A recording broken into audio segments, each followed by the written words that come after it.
Martin Heidegger.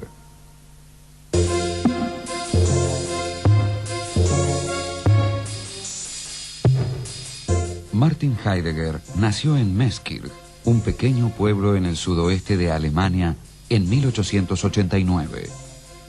El joven Martin fue dirigido por sus padres para la carrera sacerdotal, hasta que la lectura de un libro de Franz Brentano sobre el significado del ser en Aristóteles lo convenció de estudiar filosofía. En 1909 ingresó en la Universidad de Friburgo y 7 años después era colaborador del filósofo Edmund Husserl. Un año más tarde, Heidegger se casó con Elfriede Petri, hija de un alto oficial prusiano de confesión luterana. En 1923 fue nombrado profesor extraordinario y director del Seminario de Filosofía en la Universidad de Marburgo. Allí conoció a una joven estudiante judía llamada Hannah Arendt, con quien mantuvo un romance extramatrimonial durante casi 2 años. Ella fue, según propias palabras de Heidegger, la musa inspiradora de su obra más famosa, Ser y Tiempo, cuyas primeras 2 secciones fueron publicadas en 1927. El resto del libro jamás fue escrito. La cuestión es el sentido del ser. ¿Qué digo cuando digo ser? ¿Cuál es el sentido, ojo, originario, radical, primero de esto? Sein, ser. Esto creo que nos da ya la introducción a Ser y Tiempo. Como ustedes saben, es una obra inagotable en su lectura y agotadora en su lectura. No hay una concesión jamás que le permita a uno en el discurso tomar un respiro. No, es decir, hay que estar a cada momento atento a cada palabra, a dónde está puesta la coma, a dónde está puesto el signo de interrogación, dónde están las comillas, etc. Es un libro de lectura ardua, pero apasionante, ¿no? El tema básico de Ser y Tiempo, que es de 1927, es de qué manera el tiempo puede ser un horizonte de comprensión del sentido del ser.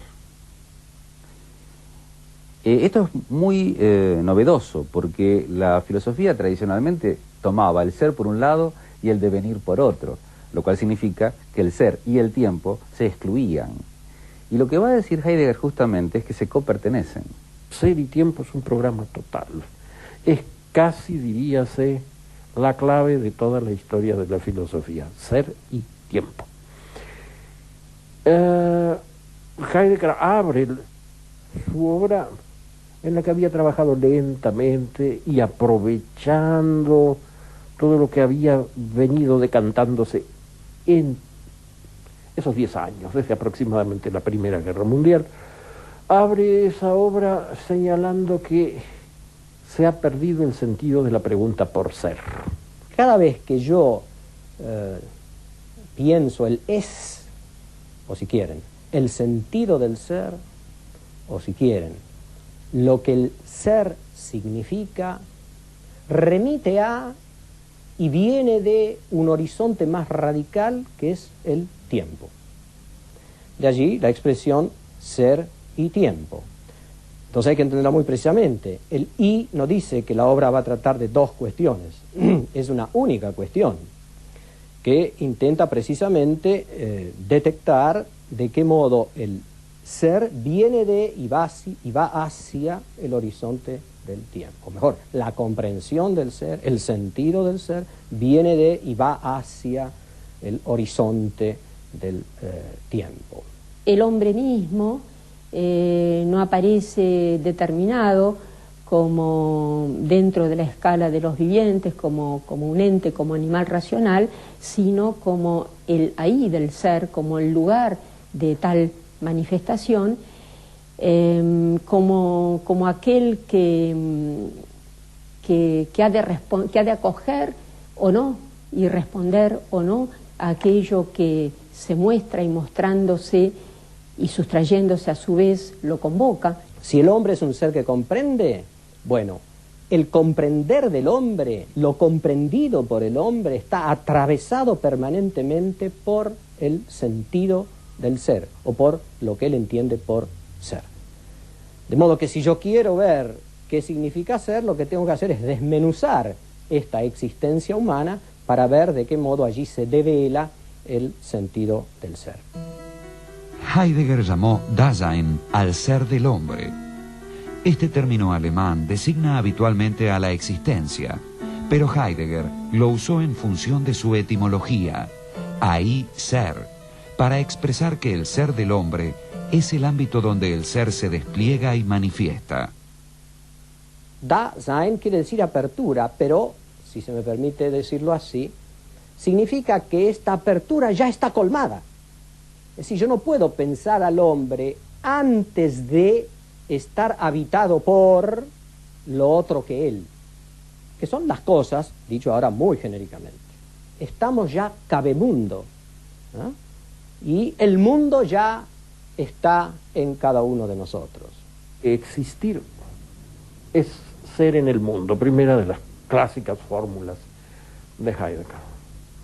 Fórmula que hoy quizás ha quedado rebasada y que incluso quizás hubiera que, no que abolir, sino que pulir, pero pulir, corregir, y corregir en el sentido en que mundo es un concepto metafísico, que Heidegger lo ha sometido a una torsión bastante grande que habría que aclarar un poco más. Él, de hecho, posteriormente da algunas indicaciones.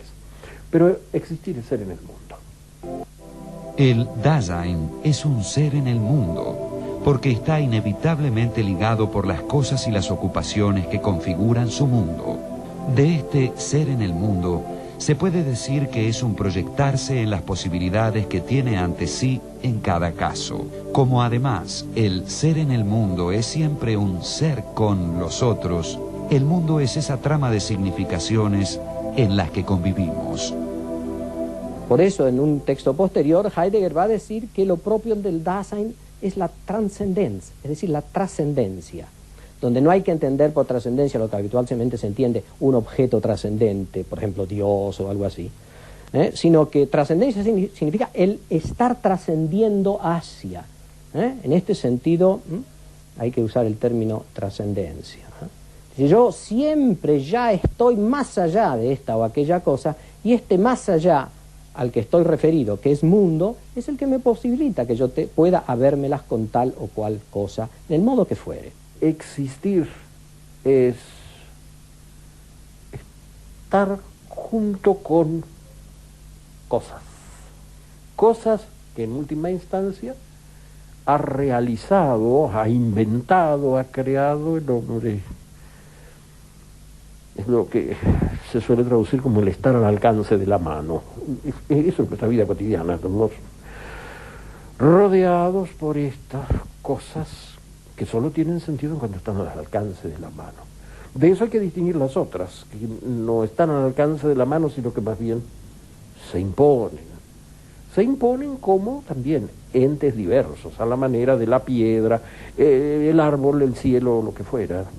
De modo que ya hay dos planos diversos, el Zuhandensein, el estar al alcance de la mano, y el Vorhandensein, el estar allí encontrable. El hombre no se identifica con ninguno de los dos. Hay que abrir otro plano, ese que habíamos dicho al principio, el Dasein. Heidegger señala que nuestro modo propio de ser implica asumirnos como radicalmente finitos, aceptar la angustia de no poder cumplir todas las posibilidades que se despliegan ante nosotros, correr el riesgo de equivocarnos y arrepentirnos y sentirnos culpables de las elecciones que hacemos y, en fin, vivir cada momento de nuestra vida de cara a nuestra mortalidad. El horizonte último, que da sentido, sin sentido, a todo lo que hago, a todas las cosas y a mi existencia, a mi habérmelas con las cosas, es la muerte. Que viene la famosa expresión de Heidegger, Sein zum Tode, ser para la muerte.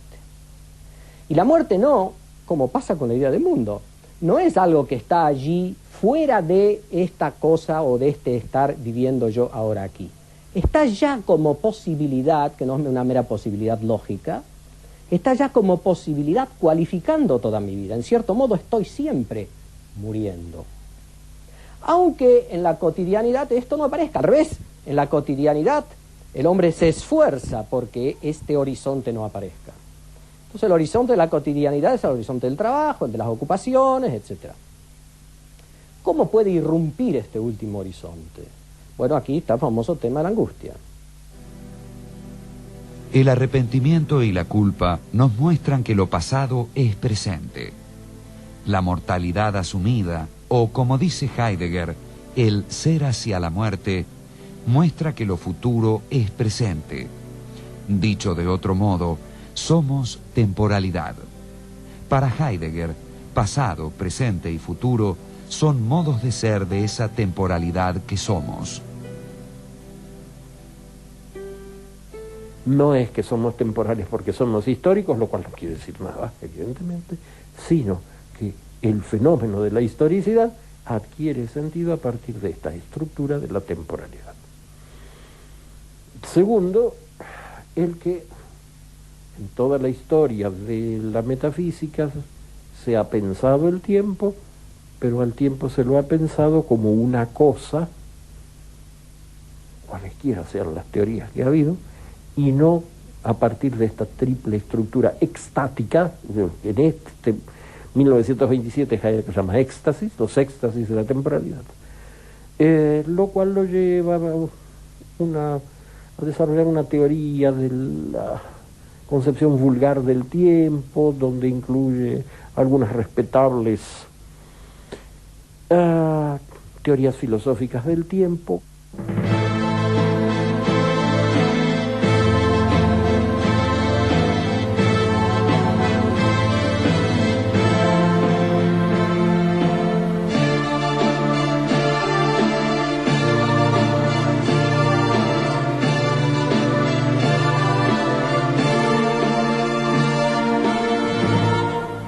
Martin Heidegger.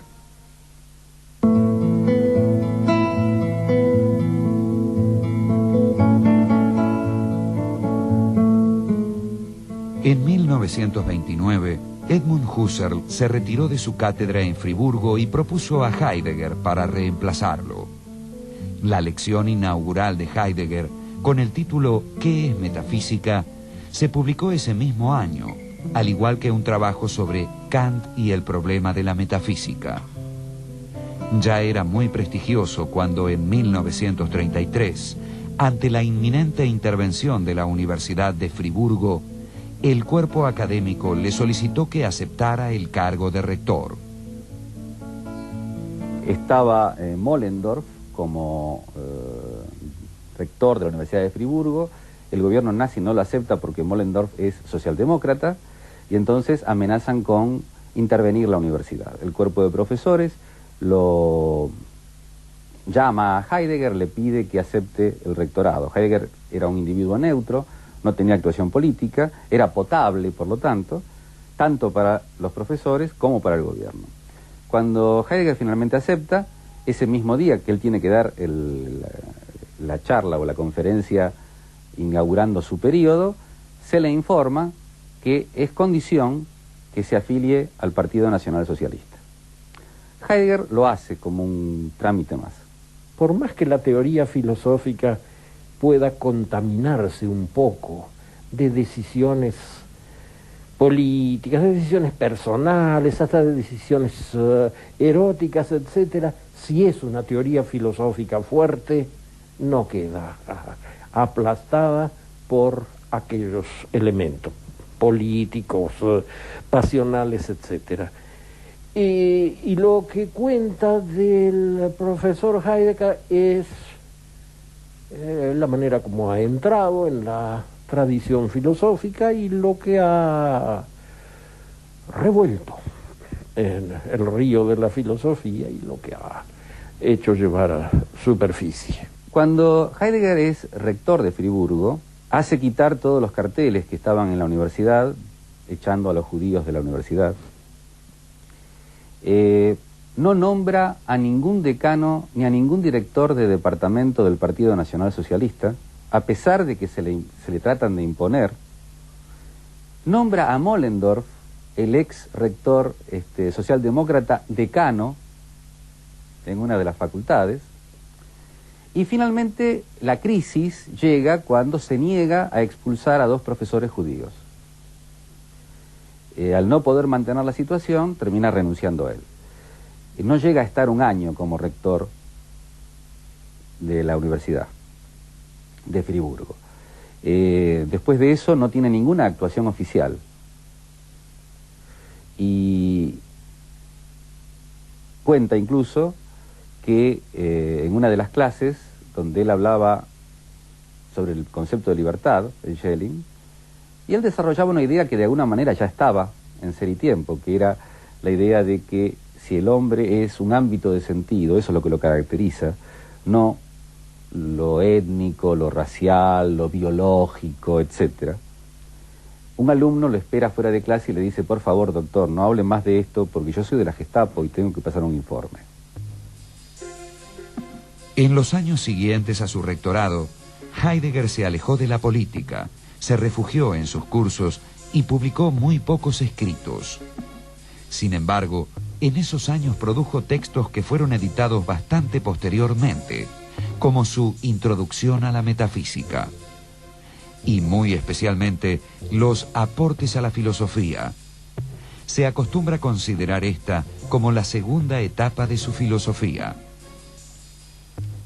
Yo insisto en que hay una continuidad en el pensamiento de Heidegger, si bien se vaya explicitando según los temas que trata, según el momento en que lo hace, según aquello a lo cual se refiere y según su propio camino, que se va determinando más y más, si bien podría decirse también que no es un autor en el cual se puedan encontrar respuestas, al menos respuestas más o menos definitivas, sino más bien es un autor, es un pensador de preguntas, todo lo deja en pregunta y me parece que eso es también infinitamente rico.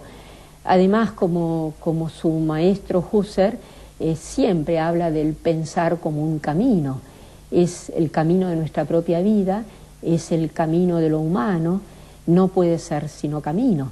Y el camino, este camino que se hace al andar, como dicen nuestros cantores, es un camino que no termina nunca. El movimiento del pensamiento de Heidegger hasta aquí, ¿cuál fue?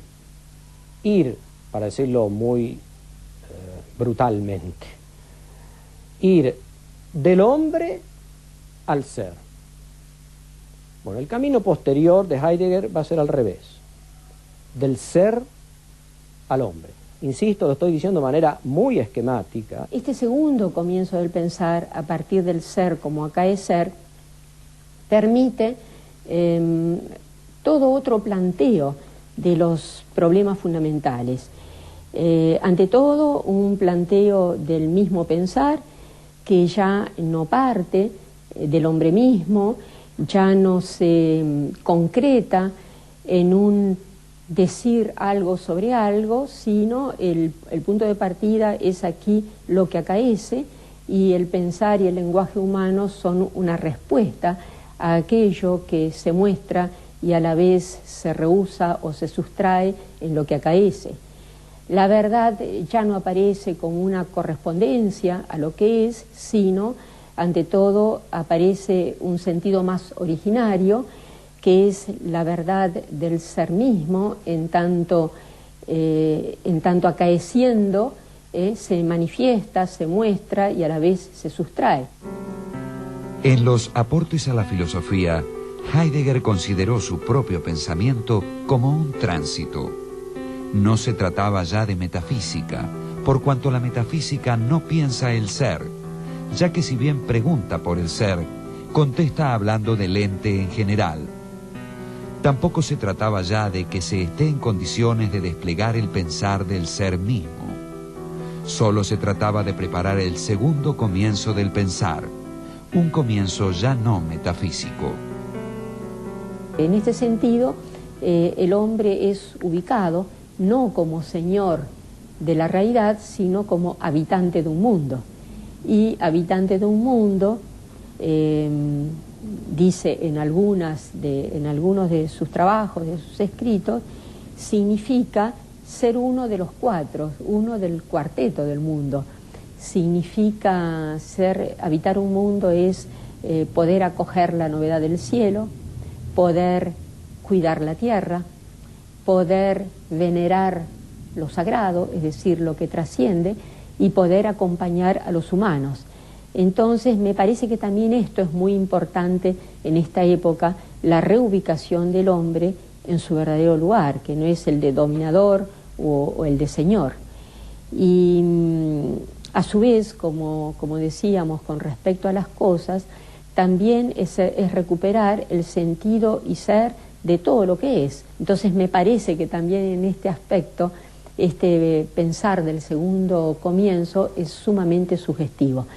Y creo que toda la obra heideggeriana, desde un comienzo, paso a paso, se va dirigiendo hacia esto. En los años siguientes al fin de la guerra, Heidegger hizo conocer su Carta sobre el humanismo, en respuesta a algunas afirmaciones del filósofo francés Jean-Paul Sartre, e impartió numerosos cursos, conferencias y seminarios. Luego, en lo que se ha llamado la última época de su pensamiento, Heidegger interpretó el ser en el mundo como un habitar poéticamente el mundo, y propuso que la filosofía se aproximase decididamente a la poesía. Heidegger se propone un nuevo pensar. ¿Y qué es este nuevo pensar? Ahora es un pensar en pos de la poesía. Pensar en pos de la poesía o en pos del poetizar, se puede decir en alemán, dem Dichten nachdenken. Es decir, pensar según el poeta, pensar siguiéndole los pasos al poeta. ¿Voy a decir las mismas palabras que el poeta? Puede ser. ¿Voy a decir otras que el poeta? Puede ser. Pero lo que diga viene de él y va hacia él. Y aun cuando diga las mismas palabras del poeta, la articulación en el discurso pensante va a ser distinta que la articulación en el discurso poético.